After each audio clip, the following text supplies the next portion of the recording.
మీ personal interviews మరియు వ్యాపార ప్రకటనల కొరకు ఈ నెంబర్ని సంప్రదించండి.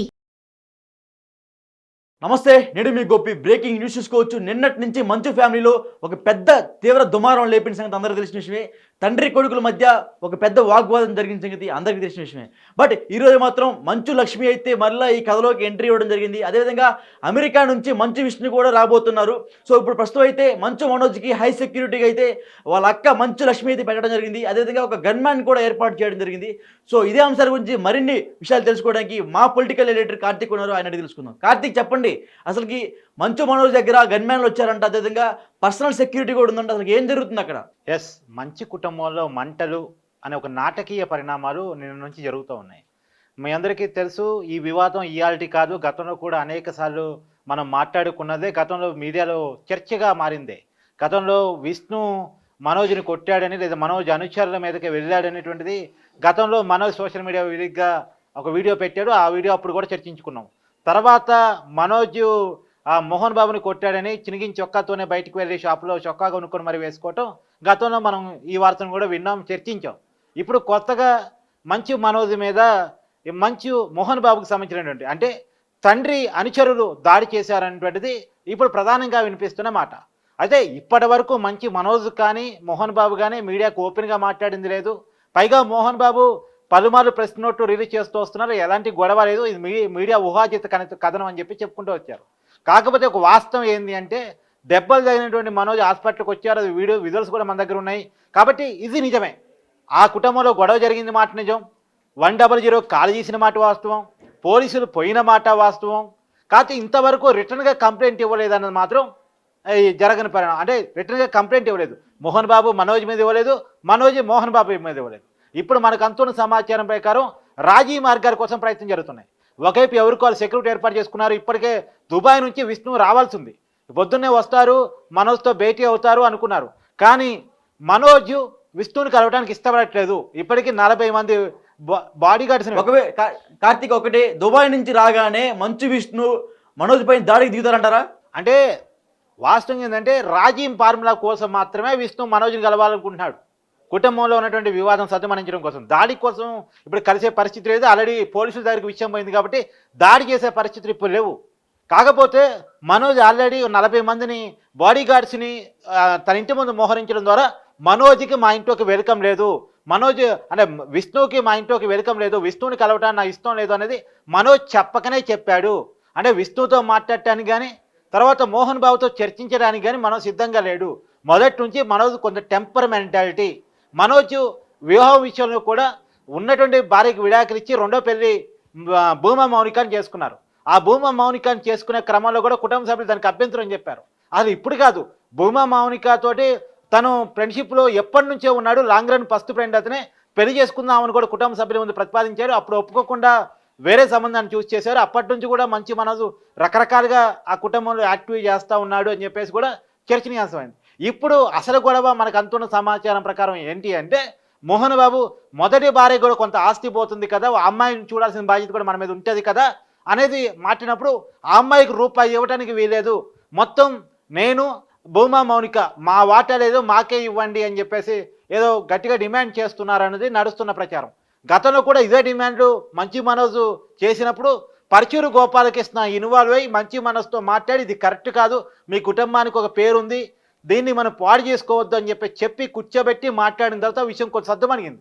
అప్పుడు మీకు గుర్తునే ఉంటుంది, మా ఎలక్షన్ టైంలో మంచు విష్ణు మంచి మనోజ్ అనుచరుల మీద, ఫ్రెండ్స్ మీద దాడి దిగాడు అనేటువంటి ఒక వీడియోని సోషల్ మీడియాలో పోస్ట్ చేశారు.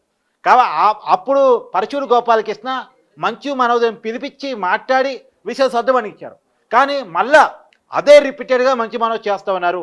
మనకు అంతున్న సమాచారం ప్రకారం నిన్న ఉదయం కూడా మోహన్ బాబు మీదకి మంచి మనోజ్ వెళ్ళాడని, అదే టైంలో అక్కడ ఉన్నటువంటి విద్యానికేతన్ విద్యా సంస్థలు చూస్తున్నటువంటి వినయ్, ఎందుకంటే విద్యా సంస్థల్లో వాటాల కోసమే గొడవ కాబట్టి. కార్తీక్, ఇంకొకటి, మంచు లక్ష్మి కూడా మంచు మోహన్ బాబుకి ఎదురు తిరుగుతున్నట్టుగా కొన్ని వార్తలు అయితే రావడం జరుగుతుంది. అదేవిధంగా తమ్ముడికి అండగా అక్కడ నిలబడుతున్నట్టుగా కొన్ని వార్తలు వస్తున్నాయి. సో ఈ వార్తలు నిజమైంది? అక్కడ పరిస్థితులు ఎలా ఉన్నాయి? అది చూడాలి. అంటే ఆస్తుల్లో వాటాల కోసం ఇప్పుడు మనోజ్ ఏమైనా, లక్ష్మి కూడా ఏమైనా వాటాలు, ఈ విషయాల్లో గొడవలు ఏమైనా నడుస్తున్నాయా అనేటువంటిది కూడా చర్చనీయాంశంగా మారింది. ఏదైనా మొత్తం గొడవ ఆస్తుల్లో వాటాల కోసమే. ఎవరు ఎవరికి మద్దతుగా నిలుస్తారు, ఎవరు ఎవరికి వ్యతిరేకంగా ఉంటారు అన్నది పక్కన పెట్టేస్తే ఇష్యూ ఆస్తుల గురించి, ఆస్తుల్లో వాటాల గురించి ప్రత్యేకించి ఒక ల్యాండు, తర్వాత విద్యానికేతన్ ఆస్తుల్లో విద్యానికేతన్ విద్యా సంస్థలు ఉన్నాయి, అది స్కూల్స్ ఉన్నాయి, కాలేజీలు ఉన్నాయి, ఇంజనీరింగ్ కాలేజీలు కూడా ఉన్నాయి. కాబట్టి వీటిల్లో వాటాల కోసం జరుగుతున్నటువంటి యుద్ధం తప్ప దీంట్లో ఏమీ వేరే విషయాలు లేవు. ఆస్తుల్లో వాటాలు ఎంత వరకు ఇవ్వాలి, ఎవరెవరికి ఇవ్వాలి అన్న కాడ వచ్చే గొడవ. మనం చేస్తున్నటువంటి డిమాండ్ ఏంటి మనకు అందుతున్న సమాచారం మేరకు అంటే పూర్తిగా ఆస్తుల్లో నా వాటా ఏదైతే ఉందో అది పూర్తిగా నా పేరు మీదకి రావాలి అని చెప్పేసి, నేను భూమా మౌనిక వారసులుగా మా వాటాని ప్రకటించాలి అని చెప్పేసి మనం చేస్తున్న డిమాండ్ కాదు. మొదటి భార్య ఆ అమ్మాయిని కూడా చూడాల్సిన బాధ్యత ఉంటుంది. మేము ఇష్టం లేని పెళ్లి చేసుకున్నా, మేము కొంత ఆస్వాదించాం, నేను కొంత వాటాలు ఇచ్చాం, నువ్వు ఇలా డిమాండ్ చేయొద్దు అనేటువంటిది మోహన్ బాబు చెప్తున్న మాట. ఇది కేవలం ఆస్తుల వివాదం తప్ప దీంట్లో ఎవరు రైటు ఎవరు రాంగ్ అని చెప్పడానికి లేదు. ఇంకా ఆ మాటకు వస్తే ఈ శ్రీకాళహస్తిలో ఒక సామాన్య కుటుంబం నుంచి సెలబ్రిటీ హీరో వరకు లేదా క్యారెక్టర్ ఆర్టిస్ట్ వరకు సినిమాల్లో తనకంటూ కెరీర్ నిర్మించుకున్న వ్యక్తి మోహన్ బాబు. సినిమాల్లో వాళ్ళ బిడ్డల్ని ఒక ఎలివేట్ చేద్దామని ట్రై చేసిన వాళ్ళు కాలేదు. కానీ మోహన్ బాబు చాలా కాలం పాటు, కొన్ని దశాబ్దాల పాటు అటు రాజకీయాల్లో రాజ్యసభ సభ్యుడిగా ఉన్నాడు, సినిమాల్లో తనకంటే ఒక మార్క్ వేసుకున్నాడు. కొంత ఆ సంపాదన మొత్తం కూడా మోహన్ బాబు స్వయంకృతంగా చేసుకున్నది. కాబట్టి మోహన్ బాబుకి పూర్తిగా రైట్స్ ఉంటాయి. కార్తీక్, ఒకటి మనం ఏంటంటే నన్ను కొడితే ఓకే, నా భార్యని కూడా మా నాన్న కొట్టాడు, నీ అసలు వదిలేదు లేదు, నీ ఎంత చూస్తా అన్నట్టుగా కొన్ని వార్తలు వస్తున్నాయి. సో ఈ వార్తల్లో నిజమెంత? ఎస్, అంటే ఆ లోపలికి పోయి ఆ వివాదం ఏ మేరకు జరిగింది అని మనం చూసింది కాదు. వాస్తవంగా పోలీసులకి ఫోన్ చేసిన తర్వాత అది మీడియాకి సమాచారం వెళ్ళటం వల్ల మీడియా దాన్ని లైవ్ టెలికాస్ట్ చేసింది తప్ప లోపల ఎవరెవరి మీద గొడవ జరిగింది, ఎవరి మీద దాడి చేశారు అనేటువంటిది మనకి లోతుగా కరెక్ట్గా తెలియదు. మోహన్ బాబు కొంతమంది మనుషులు చెప్తున్న మాట ఏంటంటే మంచి మనసు కొంత టెంపర్ మైండ్ సెట్ ఉంటాడు. ఆ టెంపర్ మైండ్ సెట్తో మోహన్ బాబు మీద పోయిన తర్వాత అక్కడ విద్యాసంస్థలు ఏదైతే విద్యానికేతన విద్యాసంస్థలు చూస్తున్నటువంటి వినయ్ ఎవరైతే ఉన్నారో వాళ్ళు వాళ్ళ అనుచరులతో కలిసి మనోజ్ మీద దాడి చేశారు అనేది ఒక వర్షం. కానీ ఇప్పుడు నువ్వు చెప్తున్నటువంటి వర్షం మంచి మనోజ్ అనుచరులు చెప్తున్నా, మంచి మనోజ్ ఫ్రెండ్స్ చెప్తున్న వర్షం. అయితే మొత్తానికైతే మన గాయాలతో హాస్పిటల్కి రావటం మంచి మనోజ్ చూసాం.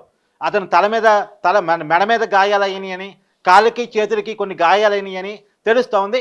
24 గంటల అబ్జర్వేషన్ కూడా కావాలనేటువంటిది డాక్టర్లు చెప్పారు అనేటువంటిది కూడా మంచి మనోజ్ స్నేహితులు చెప్తున్నమాట. కాకపోతే నాకు 24 గంటలు అవసరం లేదు, నాకు మీకు ఎప్పటికప్పుడు అందుబాటులో ఉంటాను, మళ్ళీ వస్తానని చెప్పేసి నిన్న వెళ్ళిపోయాడు. మళ్ళీ ఇవాళ హాస్పిటల్కి వెళ్ళాడు.